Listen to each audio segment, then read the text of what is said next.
Halo semuanya, di video pembelajaran ini kita akan belajar tentang materi genetik ya. Di materi genetik ini kita nanti akan membahas apa itu DNA, gen, kromosom, dan juga bagaimana hubungan dari ketiganya terhadap pembentukan sifat. Tahukah kamu mengapa banyak orang menggunakan tes DNA? Apa sebenarnya DNA itu? DNA merupakan penyusun gen. Gen terdapat di dalam kromosom. Nah, kromosom terdapat di dalam inti sel, dan inti sel terdapat di dalam sel-sel penyusun tubuh. Nah, untuk itu sel-sel penyusun tubuh manusia itu mengandung kromosom yang berasal dari kedua orang tuanya. Artinya, individu tersebut mendapatkan DNA sebagai materi genetik yang hanya berasal dari kedua orang tuanya. Hal inilah yang menjadi alasan mengapa dilakukan tes DNA. Jadi DNA anak akan dicocokkan dengan DNA kedua orang tuanya karena anak mendapatkan materi genetik dari kedua orang tuanya. Nah, ini tadi sudah saya jelaskan bahwa sel-sel dalam seluruh tubuh manusia itu mengandung kromosom yang berasal dari kedua orang tuanya ya.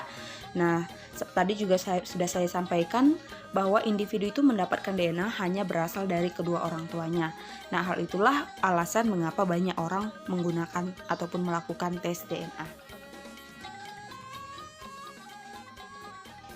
Oke, bagian yang pertama kita akan bahas tentang kromosom.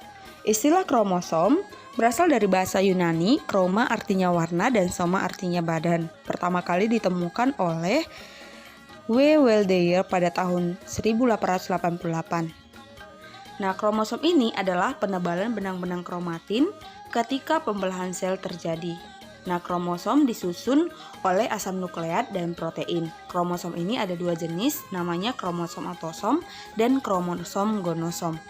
Nah, kromosom autosom merupakan kromosom tubuh dan kromosom gonosom merupakan kromosom jenis kelamin. Nah, berikut penjelasannya. Kromosom autosom atau biasa disingkat dengan A merupakan kromosom tubuh yang berperan dalam menentukan bentuk fisik selain dari kelamin ya, contohnya warna mata, warna kulit, tinggi badan, dan lain-lain. Sedangkan gonosom ini merupakan kromosom jenis kelamin atau kromosom seks yang berperan untuk menentukan jenis kelamin. Contohnya, pada wanita kromosom X dan pada laki-laki kromosom Y. Tapi namun salah satu yang perlu kalian pahami lagi bahwa kariotip kromosom pada manusia itu ada autosom nomor 1 sampai 22 dan gonosom itu pada wanita XX dan pada laki-laki XY. Nah, perhatikan perbedaan kromosom laki-laki dan perempuan. Nah, kromosom dalam tubuh manusia itu berpasang-pasangan, itu disebut sebagai kromosom homolog. Namun, pasangan homolog satu dengan yang lainnya itu memiliki bentuk, ukuran, dan komposisi yang berbeda.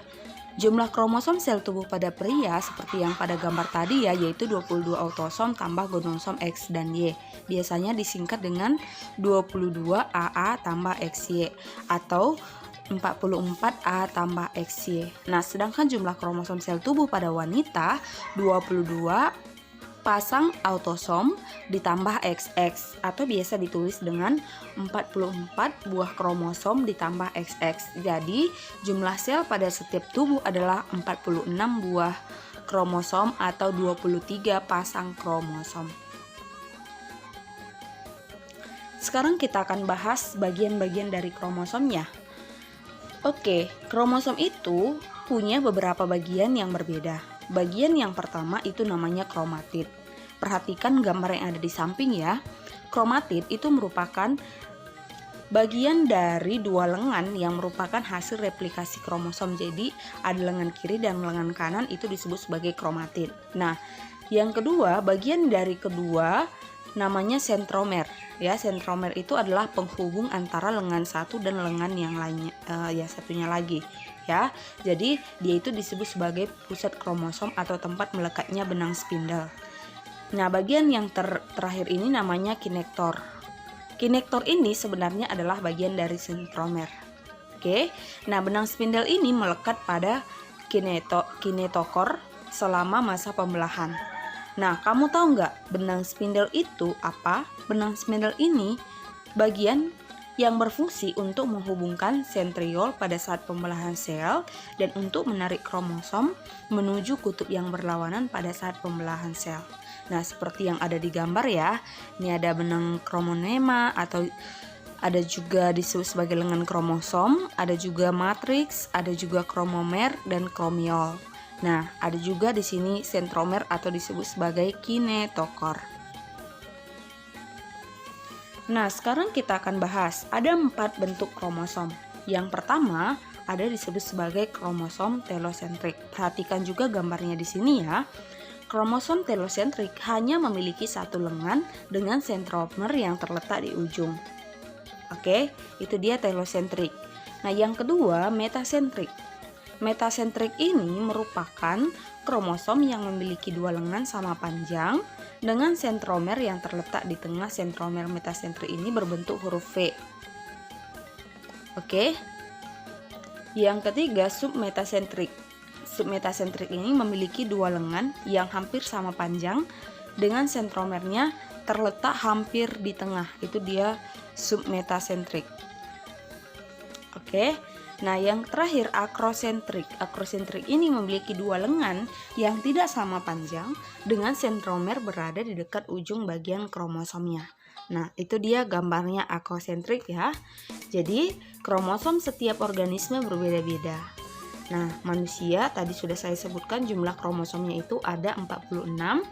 Ikan mas itu 94 kromosom, sedangkan pada kuda 64 kromosom, dan setiap hewan ataupun makhluk hidup itu memiliki kromosom yang berbeda-beda jumlahnya, walaupun sebagian ada yang sama.